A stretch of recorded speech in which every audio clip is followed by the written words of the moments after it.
লোকটি হঠাৎ তার ক্ষেতে একটি রহস্যময় বড় গর্ত দেখতে পায়। সে কাছে এগিয়ে গেলে দেখে গর্তটি ফাঁকা আর সোনালী ধোঁয়ায় আচ্ছাদিত। গর্তটির রহস্য উন্মোচন করার জন্য লোকটি একটি পাথর তুলে গর্তে ছুঁড়ে মারে, কিন্তু পাথরটি গর্তে পড়ে বিলীন হয়ে যায়। তখন লোকটি কৌতূহল বশত গর্তে হাত ঢুকিয়ে দেয়। তখন সে একটি দৃশ্য দেখতে পায় যেখানে তার স্ত্রী দরজায় দাঁড়িয়ে ছিল।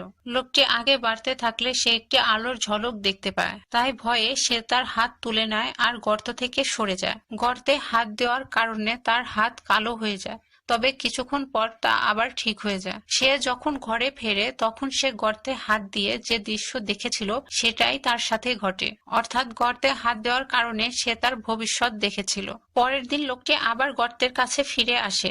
এবার সে গর্তটি মাটি দিয়ে ভরে ফেলতে চায়, কিন্তু সে ব্যর্থ হয়। তাই সে ত্রিপল দিয়ে সেটা ঢেকে রাখার চেষ্টা করে, যেন গর্তটি সম্পর্কে কেউ কিছু না জানে। কিন্তু ত্রিপলটি প্রবল আকর্ষণে গর্তের ভিতরে ঢুকে যায়। এদিকে তার ছেলে একজনের সাথে ঝামেলা বাঁধিয়ে দেয় এবং মারামারির এক পর্যায়ে তাকে জানে মেরে ফেলে। লাশটি কি করবে ভেবে না পেয়ে সে লাশটি বাড়িতে নিয়ে আসে। তখন লোকটি তার ছোট নাতনির কথা ভেবে লাশটি লুকিয়ে ফেলার সিদ্ধান্ত নেয়। তখন লোকটি লাশ নিয়ে তার ক্ষেতের দিকে রওনা দেয়। ততক্ষণে যে ছেলেটি খুন হয়েছিল তার দুই ভাই তার খোঁজে লোকটির বাড়িতে চলে আসে। লোকটি যখনই লাশটি সেই গর্তের ভেতরে ফেলে তখনই চারদিকে লাইট জ্বলে ওঠে।